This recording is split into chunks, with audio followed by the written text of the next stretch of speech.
আমাদের দেশের জাতীয় সঙ্গীত পরিবর্তন করার জন্য অনেকে বলাবলি করছেন, এটা পরিবর্তন করা উচিত কিনা ইসলামের আলোকে জানতে চাই।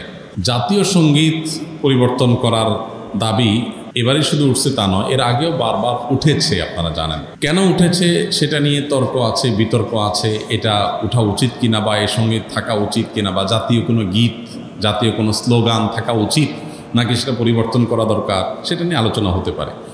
আমি সে আলোচনায় যাব, তার আগে একটু প্রাসঙ্গিক অন্য একটা বিষয়ে বলি। সেটা হলো যে দেশপ্রেমের নামে, দেশত্ববোধকতার নামে, দেশত্ববোধক কাজের নামে আপনি কোনো গীত, মিউজিক সংযুক্ত করে, বাদ্যযন্ত্র সংযোগে আপনি যদি কাউকে শুনতে বাধ্য করান, তাহলে সেটা তার স্বাধীনতার খর্ব করার শামিল, বিশেষ করে মুসলমানদের ক্ষেত্রে। কারণ ইসলাম যেহেতু বাদ্যযন্ত্র যোগে কোনো গান বাদ্যকে অ্যালাউ করে না, কোনো গানকে অ্যালাউ করে না, বিধায় আপনি দেশাত্মবোধক গানের নামে, দেশপ্রেমের নামে আপনি আমাকে যদি এটা চাপিয়ে দেন, তাহলে এটা হবে আমার অধিকার লঙ্ঘন করা, আমার অধিকার খর্ব করা। সোজা কথা, দেশের সংখ্যাগরিষ্ঠ মানুষ যেটাকে হারাম মনে করে, সেই কাজ আপনি দেশের মানুষের উপর চাপিয়ে দিতে পারেন না।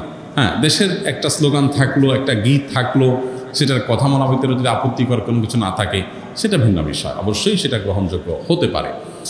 এবার আসা যাক এই গানটা নিয়ে, যে আমাদের যে জাতীয় সঙ্গীত আছে, আপনারা জানেন যে রবীন্দ্রনাথের লেখা এই গানটি বাংলাদেশের জন্মেরও আরও বহু আগে তিনি লিখেছেন। তো এই গীতটা মূলত বাংলাদেশকে কেন্দ্র করে লেখা হয়নি। বাংলাদেশকে কেন্দ্র করে যেটা লেখা হয়নি, সেটা কেন বাংলাদেশের জাতীয় সঙ্গীত হতে যাবে, এটা একটি বিষয়। আরেকটা বিষয় হলো, যেই গীতের মধ্যে কোথাও বাংলাদেশ শব্দটাই নেই, সে গীত কীভাবে এদেশের জাতীয় সঙ্গীত হতে পারে? বিধায় আমি তো মনে করি যে এই দাবিটা অযৌক্তিক না, যে আমাদের জাতীয় সঙ্গীত পরিবর্তন করা এটা সময়ের সবচেয়ে গুরুত্বপূর্ণ দাবিগুলোর মধ্যে থেকে একটি।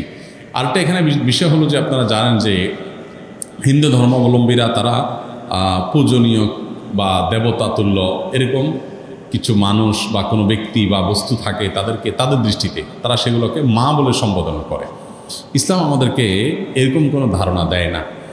মাতৃভূমির প্রতি ভালোবাসা এটা একটা স্বকীয় বিষয়, এটার জন্য মুসলমান হওয়া প্রয়োজন নাই, এটার জন্য মানুষ হওয়া যথেষ্ট। শুধু মানুষ কেন, অন্যান্য প্রাণীর মধ্যেও কি আছে, নিজের ভূমির প্রতি নিজের টান আছে। একটা কুকুর, একটা বিড়াল, একটা প্রাণীও দেখবেন যে সেই যে ভূমিতে থাকে, বসবাস করে, বা যে ভূমিতে তার জন্ম বেড়ে ওঠা, সেটার প্রতি তার সহজাত একটা টান আছে। সেখানে মানুষের মধ্যে তো অবশ্যই আছে। আমাদের প্রিয় নবী সাল্লাল্লাহু আলাইহি ওয়াসাল্লাম মক্কা থেকে যখন হিজরত করে মদিনায় আসছেন, তাকে যখন কেবলা পরিবর্তন নির্দেশ করা হলো, তিনি যখন ফিলিস্তিনের দিকে নামাজ আদায় করছিলেন, তিনি বারবার করে মক্কার দিকে যেন কেবলা করে নামাজ পড়তে পারেন, নিজের মাতৃভূমির দিকে ফিরে যেন তার সালাত আদায় করতে পারেন, সেজন্য আল্লাহর কাছে বারবার করে বিভিন্নভাবে আর্গুমেন্ট পেশ করছিলেন। আল্লাহ তাআলা কোরআনে সেটা উল্লেখ করেছেন, ফালানুওয়াল্লিয়ান্নাকা কিবলাতান তারদাহা, হে রাসূল, অচিরেই আপনাকে আপনার মনের মতো আপনি যে কেবলার প্রত্যাশা করছেন সেদিকে ফিরে সালাত আদায় করার নির্দেশ দান করবে। এখান থেকে বোঝা যায় মাতৃভূমির প্রতি সহজাত টান থাকা এটা একেবারে প্রাকৃতিক একটি বিষয়। বিধায় এটার জন্য কোনো জাল হাদিস বানানোর কোনো প্রয়োজন নাই, যে হব্বুল ওয়াতন মিনাল ঈমান, দেশপ্রেমের অঙ্গ, এরকম কোনো হাদিস নবী সাল্লাল্লাহু আলাইহি ওয়াসাল্লাম বলেন নাই। নবী সাল্লাল্লাহু আলাইহি ওয়াসাল্লাম নিজেই নিজের মাতৃভূমিতে তার ভালোবাসা ছিল। সো একজন মানুষ হিসেবে আমাদের মধ্যে সেটা থাকবে, দায়িত্বশীলতা থাকবে, সেটাই স্বাভাবিক। আলাদা করে জাল হাদিস বানানোর প্রয়োজন না। যাই হোক, তো মাতৃভূমির প্রতি টান এক জিনিস, আর সেটাকে পূজা করা আরেক জিনিস। ইসলাম আমাকে এটাকে পূজনীয় করতে বলে নাই। বিদায় সংখ্যাগরিষ্ঠ মানুষের বিশ্বাসের সাথে যেমন যায় না, এই গীত বাংলাদেশকে কেন্দ্র করে লেখা হয় নাই, এটা বাংলাকে কেন্দ্র করে লেখা হচ্ছে, যেটা পশ্চিমবঙ্গ, পূর্ববঙ্গ মিলায়া। অতএব এই জ্ঞান মূলত এই দেশের জন্য না, যার কারণে এই গীত বা স্লোগান বাংলাদেশের এটা পরিবর্তন হওয়াটাই হলো যৌক্তিক।